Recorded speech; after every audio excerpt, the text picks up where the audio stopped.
Welcome to your Healing Place podcast with Linda and Mindy.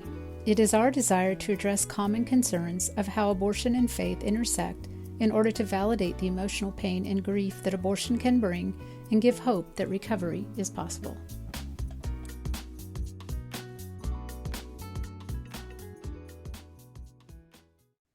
Hello, everyone. We are back with your Healing Place podcast with Linda and Mindy. And today we have a special guest. Christy Jay is joining us. She is a co-leader with An Even Place. She's also the vice president of our board of directors. And she's here. She's going to share her story with us. And then she's going to join us for the next few sessions talking about different aspects of how our faith and healing intersect. And her perspective on that. So welcome, We Christy. are just so happy to have you, Christy. Look forward to this. Well, thank you very much. I'm very grateful to be here. Yeah. So I just want to dive right in, Christy, and just give you an opportunity to just share some details of some of the events of your life that led to a crisis point and just how that affected you. When I was growing up, my parents were very loving, but there's a lot of dysfunction in our family. There was a lot of exposure at a very young age. I don't really remember when it started, but 5 on, I remember being exposed to pornography and just a very early unveiling of all of that. And my dad got really sick when I was about that same time, about 5 years old. And he was in and out of mental hospitals for a couple years. And my mom really had to take on the mantle of being the person who provided and kept our family strong, kept us together. So there was sort of a lot of chaos, but also just unsupervised growing up. My sister was only a couple years older than me, 4 years older than me, and she really was given a lot of the responsibility to take care of me. And it was just a bad combination when it came to being safe. I was primed and ready for when my dad brought home a 16-year-old boy from the mental institution to foster us, or for foster care, not to foster us, but for foster care. And he groomed me for a short period of time and tried to rape me when I was 8.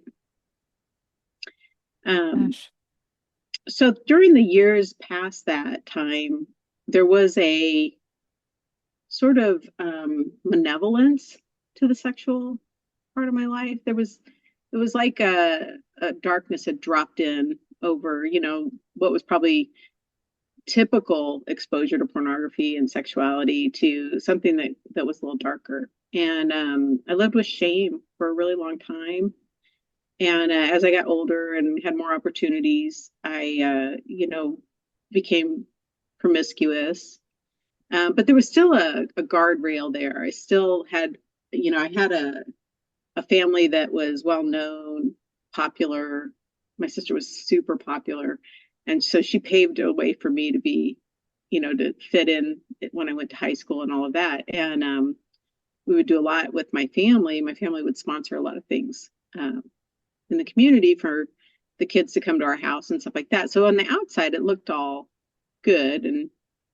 But my dad, his mental illness, even though it got so much better, he was still really difficult to deal with. And when my junior year of high school, they ended their marriage. They got divorced.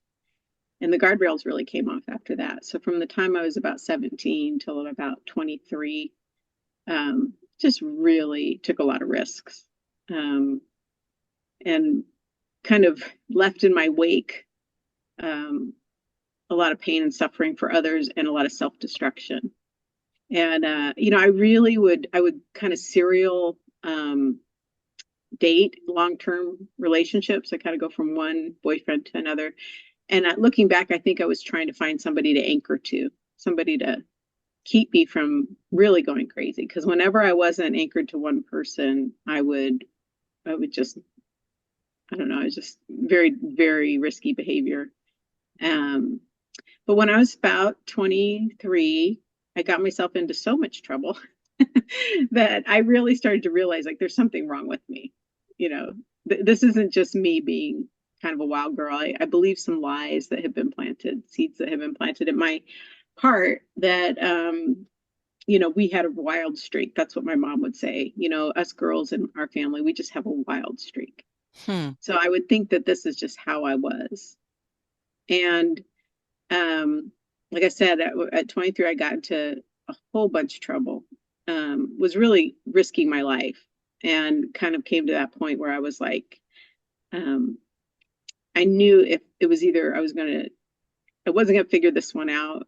I was either gonna die or I was gonna finally surrender to God, because I knew who Jesus was. I knew that he was the answer, but I always was so bad. I felt like I was just too bad to go to him. All the people that I knew who really were great Christians, who I knew really loved the Lord and who were really loving towards me, they were different than me. How could I ever think that I would be like them? Yeah. But when you're desperate, you finally break. And I was sitting alone. I encourage people sometimes when they feel like they kind of come up with words or things to say to those that are lost. I was completely alone, and I heard God's voice, and he said, Christy, I can't help you till you do what I say. And he gave me Proverbs 3, 5, and 6, which is trust in the Lord with all your heart, lean not on your own understanding, and all and lean not on your own understanding in all your ways. Acknowledge him, and he will make your path straight. And I've never been very good at memorizing scripture, but every once in a while, the Lord will give me something, and I never forget it. And I remember thinking, I'm not going to figure this out. And that lean not on your own understanding, it was like the first time in my life I was like, I don't know what I'm doing. I don't know how to get out of this. I don't know how to fix this. I don't know how to straighten this out. It was just such a mess. But after that, everything started to change. Um, I can't remember if it came before or after this, but when I was in the real depths of chaos, my sister called me. She was living in Maryland, and she and her husband said, yeah, I'm going to fly you out here, and I'm going to take you and get you out of that situation, because I was in danger. I had somebody who was ready to hurt me. And she said, we got in the car. I think we were coming back from the airport, and she picked me up, and she said, I'm in church now, and we're supposed to spend $5 on somebody in a ministry way. And I'm gonna take you to the bookstore, and I'm gonna spend that $5. I'll buy you a book, and I'll put my $5 towards the book, but I'll pay for the whole thing. So I was like, all right. And I was in the bookstore looking around and looking for books on relationships, and not at all thinking that anything I was doing had anything to do with my sexual abuse. And in fact, kind of felt like, oh, you're just looking for an excuse of why you're so bad. If I like looking at sexual abuse was a bad thing. But there was a book there, and it was almost like I always tell the story, like, do you remember when you used to rent videos at the video store, and you'd have to fight to get to the Blockbusters because they were getting sold out? And so, you'd see somebody across the store, and you'd look at them, and they're headed towards the same movie you want to watch, and you're running to try to get it before them. It's like the spotlight's on the video. That's how I always tell the story. The book was there, the spotlight was on it, and it was A Wounded Heart by Dr. Allender. Oh man, so And good. yeah, and that book changed my life, because it just really peeled away a lot of the lies. So I want to just step in here for a second, because I want to go back. Some of the words that you've used yet to this point to describe what was happening in your life. We know that you were groomed young, and this kid was about to rape you, and that didn't happen. But then just now you mentioned sexual abuse. So if you don't mind, as much as you're comfortable, I'd like to just kind of go back to what was some of the things that that happened to you, and what you said there was a lot of risky behavior as a result of kind of that abuse later on in life. And what that looked like a little more specifically for us, just kind of paint a little bit more detailed picture for us to understand what that kind of looked like, to help people connect. Well, I think like when you're, when you are well, let me put it this way. So the boy, he was really cute. He was a cute 16-year-old boy. I was 8, but my sister and her friends were like 12 at the time. And, he comes to our house and wasn't showing me a lot of attention, but would chase my sister and her friends around and try to pin them down and kiss them. And, my sister she'll describe it as it was really, really horrifying. But I only remember them screaming and laughing because I was too young to understand that they maybe weren't enjoying this. And so when he started to turn his attention towards me, eventually, I was really flattered, and that's what the Dr. Allender's book really talks a lot about is people have a misconception sometimes that